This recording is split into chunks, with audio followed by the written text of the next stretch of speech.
तो इस वीडियो में मैं बात करूँगा इलेक्ट्रॉन ट्रांसपोर्ट चेन की। मैं ना कोशिश करूँगा कि अगर आपने ये वीडियो देखी होगी या पहले किसी से पढ़ी होगी तो इंशाल्लाह आपको फिर भी इसमें से कोई ऐसी चीज़ें मिल जाएंगी जो आपने पहले नहीं पढ़ी होंगी। तो मैं पहले बेसिक से स्टार्ट करता हूँ, बेसिक से फिर जाएंगे हम एडवांस की तरफ, क्योंकि किसी भी काम की शुरुआत हमेशा छोटी स्टेप से करनी चाहिए। तो सबसे पहले मैं बात करूँगा कि आपके इंशाल्लाह इस वीडियो में सारे कन्फ्यूजन अपनी दूर हो जाएगी। तो पहले मैं बात करता हूँ साइटोक्रोम्स पे। साइटोक्रोम, तो साइटोक्रोम क्या होता है? बड़े बच्चे पढ़ पढ़ के पागल हो जाते हैं, लेकिन ये नहीं पता चलता कि साइटोक्रोम क्या होता है।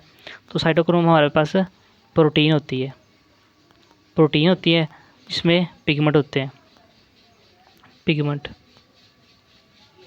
और क्रोम का मतलब क्या होता है कि कलर। तो जो पिगमेंट होते हैं वो कलरफुल होते हैं। तो पहली बात तो ये होगी, ये प्रोटीन होती है और प्रोटीन में क्या होते हैं? पिगमेंट, इसलिए इनको साइटोक्रोम्स कहा है। तो दूसरी बात कि ये gain and lose electron, electron को गेन भी कर सकता है और लूज़ भी कर सकता है, ये साइटोक्रोम्स होते हैं। और तीसरी बात कि ये contain iron, contain iron Fe+2 या 3। और चौथी बात के reduced cytochromes are pink in colour, pink in colour. तो ये साइटोक्रोम्स के बारे में सारी बातें मैं आपको बता दी कि प्रोटीन पिगमेंट, प्रोटीन के बने हुए पिगमेंट होते हैं, gain and lose electron, contain iron and reduced cytochromes are pink in colour. तो ये साइटोक्रोम्स जो इलेक्ट्रॉन ट्रांसपोर्ट के कैरियर होते हैं, इलेक्ट्रॉन को ट्रांसफ़र करते हैं गेन और लूज़ करके, उनके बारे में आपने ये चार बातें याद करनी है। प्रोटीन होती है, gain and lose electron, contain iron और reduce cytochrome are pink in colour. Next मैं बात करूँगा ये तो हमारी बात होगी ना साइटोक्रोम्स पे, साइटोक्रोम्स पे बात होगी। नेक्स्ट मैं बात करूँगा कोएंजाइम क्यू की, कोएंजाइम क्यू, क्योंकि ये भी बेसिक कंपोनेंट होता है इलेक्ट्रॉन ट्रांसपोर्ट चेन का, कोएंजाइम क्यू। तो कोएंजाइम क्यू के बारे में आपने याद करना है कि पहले तो इसका दूसरा नाम याद करना है आपने, यूबीक्विनोन। कोएंजाइम का दूसरा नाम क्या है? यूबीक्विनोन। पहली बात कि ये प्रोटीन नहीं होता, नॉट अ प्रोटीन, प्रोटीन नहीं होता। दूसरी बात कि ये मोबाइल होता है, मोबाइल कैरियर होता है, इलेक्ट्रॉन कैरी करता है लेकिन ये मोबाइल होता है, मतलब कि साकन नहीं होता या स्टैटिक नहीं होता, ये मोबाइल होता है। तो और तीसरी बात आपने याद करनी है इसके बारे में कि insoluble in water, insoluble in water. तीन बातें होंगी इसके बारे में कि ये एक तो प्रोटीन नहीं होता, मोबाइल कैरियर होता है, प्रोटीन में क्रॉस लगाता हूँ, प्रोटीन कैरियर नहीं होता और मोबाइल कैरियर होता है और इनसोल्युबल इन वाटर। तो ये आगे मैं बात करूँगा हमारे एटीपी सिंथेज़ के बारे में। एटीपी सिंथेज़,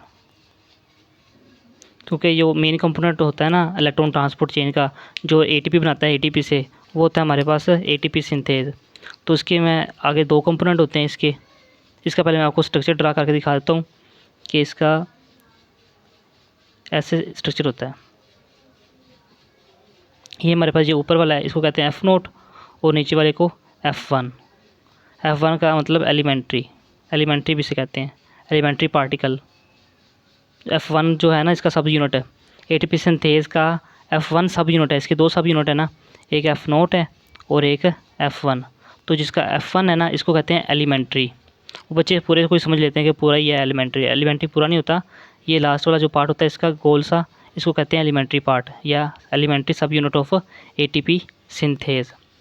तो इसके अलग अलग फंक्शन होते हैं F0 के और F1 के। सबसे पहले F0 की बात करते हैं कि ये इम्बेडेड होता है, embedded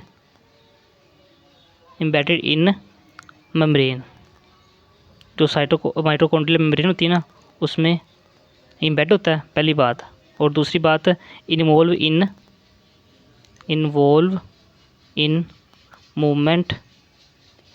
movement of proton.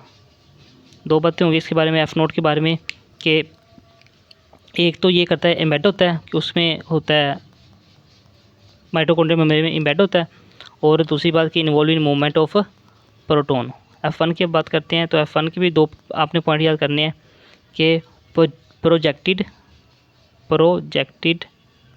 Toward matrix, जो माइटोकॉन्ड्रियल मैट्रिक्स होता है ना उसकी तरफ इसका ये होता है। अब ऐसे नहीं बना देना कि माइटोकॉन्ड्रियल मेम्ब्रेन नीचे हो तो आपने मैट्रिक्स नीचे हो तो आपने ऐसे बना देना है, ऐसे नहीं बनाना। जहाँ पे इसका ये आएगा ना F1, वहाँ की तरफ होगा हमारा मैट्रिक्स, ठीक है, क्योंकि ये मैट्रिक्स की तरफ होता है। और दूसरी बात इससे याद करनी है आपने कि कैटालाइज सिंथेसिस ऑफ ATP, यानी कि ADP से ATP इसका ही काम होता है बनाना। अब तक जितनी मैंने बात की है, पहले हमने साइटोक्रोम्स की बात की है कि साइटोक्रोम क्या होते हैं, प्रोटीन होती है लूज और गेन इलेक्ट्रॉन कंटेन आयरन और पिंक इन कलर अगर रिड्यूस हो जाएं तो, ठीक है। और फिर हमने कोएंजाइम की बात की, क्यू की, जिसको कहते हैं यूबिक्विनोन, इसको यूबिक्विनोन भी बोलते हैं। प्रोटीन में ये नहीं होता, साइटोक्रोम्स प्रोटीन होते हैं, यही प्रोटीन नहीं होता, मोबाइल कैरियर और इनसॉल्युबल इन वाटर। और नेक्स्ट हमने तीसरी बात की, हमने ATP सिंथेज़ की। ATP सिंथेज़ के दो कंपोनेंट होते हैं, F0 और F1। F0 जो इम्बेड होता है उस माइटोकॉन्ड्रियल मेम्ब्रेन में और प्रोटॉन की मूवमेंट करता है। और नेक्स्ट वाला कौन सा है, F1 क्या करता है कि प्रोजेक्टेड टुवर्ड मैट्रिक्स तरफ होता है ये, और catalyse synthesis of ATP। Last पे आपने एक पॉइंट याद करना है कि इम्पोर्टेंट पॉइंट है कि प्रोटॉन ग्रेडियंट, जो प्रोटॉन का ग्रेडियंट बनता है ना, proton gradient activate ATP synthase, जो प्रोटॉन ग्रेडियंट होता है वो ATP सिंथेज को एक्टिव करता है when proton concentration higher at F0 side, यानी कि जो मैट्रिक्स की जानब होगा ना, ये वाला मैं आपको बताता हूँ कि जो मैट्रिक्स की तरफ होगा वो हमारे पास होगा F1, ये ना ATP सिंथेज पूरा। तो जो मैट्रिक्स की तरफ होगा, ये मैट्रिक्स मैंने बना दी, वो होगा F1 हमारे पास, और जो F0 होगा वो होगा हमारे पास इंटर मेम्ब्रेनस स्पेस की तरफ होगा। और यहाँ पे यानी कि प्रोटॉन ग्रेडियंट इकट्ठा होगा। जब प्रोटॉन ग्रेडियंट बन जाएगा सारा तो ये इसको एक्टिव करेगा ATP सिंथेज को, तो फिर ADP से ATP बनेगी। अब मैं आपको इलेक्ट्रॉन ट्रांसपोर्ट चेन सारी बना के दिखाता हूँ अभी। तो ये थे हमारे पास माइटोकॉन्ड्रियल। सबसे पहले हमें याद करना है ये Na, पहला कंपोनेंट होता है इसका NADH, दूसरा कंपोनेंट होता है इसका FADH, ठीक है। और उसके ऊपर होता है यूबिक्विनोन या कोएंजाइम Q आ गया। फिर कॉम्प्लेक्स आता है हमारे पास B, फिर C, और लास्ट पे हमारे पास आता है A और A3,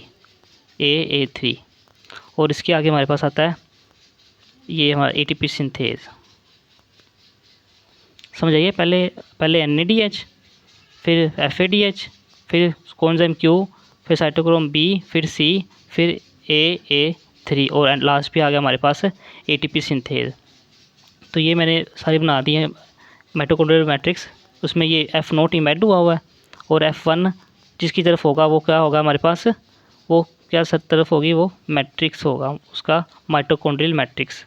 तो इसको हमने नाम देना है 1 कॉम्प्लेक्स 1 का, ये 2, ये 3 और ये 4 complexes are there in electron transport chain.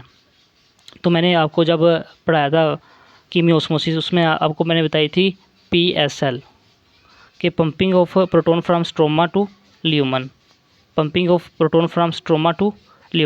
तो इसमें भी ये भी वही है, ATP बनानी है, तो इसमें भी पंपिंग होगी।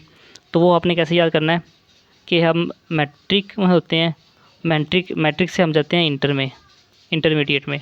तो यहाँ पे भी ऐसे याद करना है कि मैट्रिक्स से इंटर में या इंटरमेम्ब्रेनस स्पेस, मैट्रिक्स से इंटरमेम्ब्रेनस स्पेस में क्या होती है, प्रोटॉन पंप होते हैं। प्रोटॉन की पंपिंग कहाँ से होती है, मैट्रिक्स टू इंटरमेम्ब्रेनस स्पेस। तो यहाँ पे मैंने बना दी मैट्रिक्स, इसको ही मैं बना देता हूँ, ये मैंने बना दी मैट्रिक्स, और मैं ऊपर बना रहा हूँ इसका इंटरमेम्ब्रेनस स्पेस। तो पंपिंग कहाँ से होगी, ये इंटरमेम्ब्रेनस स्पेस। तो pumping of proton is from matrix to intermembranous space, यहाँ से, फिर यहाँ से, और फिर यहाँ से। ये कब पंपिंग होनी है कि जब इलेक्ट्रॉन NADH यहाँ पे आएगा NADH2 और FADH यहाँ पे आएगा FADH। ठीक है, तो ये इलेक्ट्रॉन अपने देगा इसको यहाँ से यहाँ पे, फिर इसको BCAA3 और लास्ट में जब इलेक्ट्रॉन आते हैं तो यहाँ पे पंप होकर सारा प्रोटॉन इकट्ठा हो जाता है। सारे प्रोटॉन यहाँ पे इकट्ठे हो गए हैं। तो मैंने आपको पहले भी बताया कि ग्रेडियंट जो बनता है proton gradient activate ATP synthase when proton concentration higher at F0 side. तो प्रोटॉन की कंसंट्रेशन हायर होगी एट F0 साइड। ये देखो ये F0 साइड ही है ना, F0 साइड है। यहाँ पे प्रोटॉन सारे इकट्ठे हो गए हैं, सारे प्रोटॉन इकट्ठे हो गए हैं।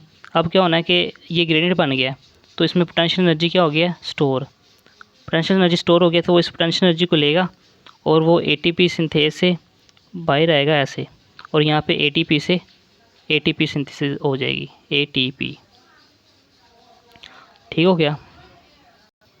यहाँ पे ये तो बात होगी हमारे पास प्रोटॉन की, कि प्रोटॉन पंप होते हैं यहाँ से NAD कॉम्प्लेक्स 1 से 2 से 3 से 1 से 3 से और 4 से, 2 से नहीं होते, 1 3 और 4 से ये प्रोटॉन पंप हो गया और ATP की सिंथेसिस हो गई।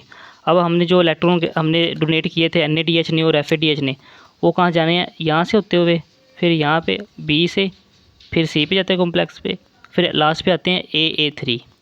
ठीक है, अब इस पे जाके लास्ट ऑक्सीजन ने इसको एक्सेप्ट करना है इलेक्ट्रॉन को ऑक्सीजन एक्सेप्ट करके क्या बना देना है, वाटर। लास्ट पे जो साइटोक्रोम है लास्ट वाला 4 कॉम्प्लेक्स, उसने इलेक्ट्रॉन को लेना है और ऑक्सीजन के मालिक्यूल को डोनेट कर देना है, फिर उससे क्या बन जाना है, वाटर। तो इसमें मैंने आपको 3 स्टेप बताए हैं मेन। मैं आपको दोबारा बना के दिखा देता हूँ कि पंपिंग कहाँ पे होनी है। पंपिंग होनी